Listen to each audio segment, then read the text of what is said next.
কোথায় যাচ্ছি বলো তো, তাও আবার হলুদ শাড়ি পরে? তোমরা আবার ভেবে বসো না যে বিয়ে বাড়ি যাচ্ছি। বিয়ে বাড়ি কিন্তু একদমই যাচ্ছি না, যাচ্ছিলাম হলো বসন্ত উৎসবে রং খেলতে। হ্যাঁ, তার মধ্যে দেখতেই পাচ্ছ আমি আর তোমাদের দাদা বেরিয়ে গেছি। আর আমরা দুজনেই পরেছিলাম হলুদ কালারের, আর হলুদ তো পরতেই হবে যেহেতু বসন্ত উৎসব বলে কথা। তো দেখো, আমি ভেবেছিলাম এটা আদৌ আমাদের গাজল, আমি ভেবেছিলাম যে না, এটা আমাদের গাজল না।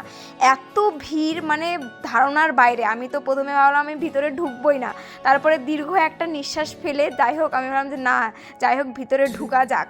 তারপরে এই যে মানে যেতে যেতেই তো একজন আমাদেরকে রং দিয়ে দিয়েছে, তো আমি রং খেলতে অনেক ভয় পাই।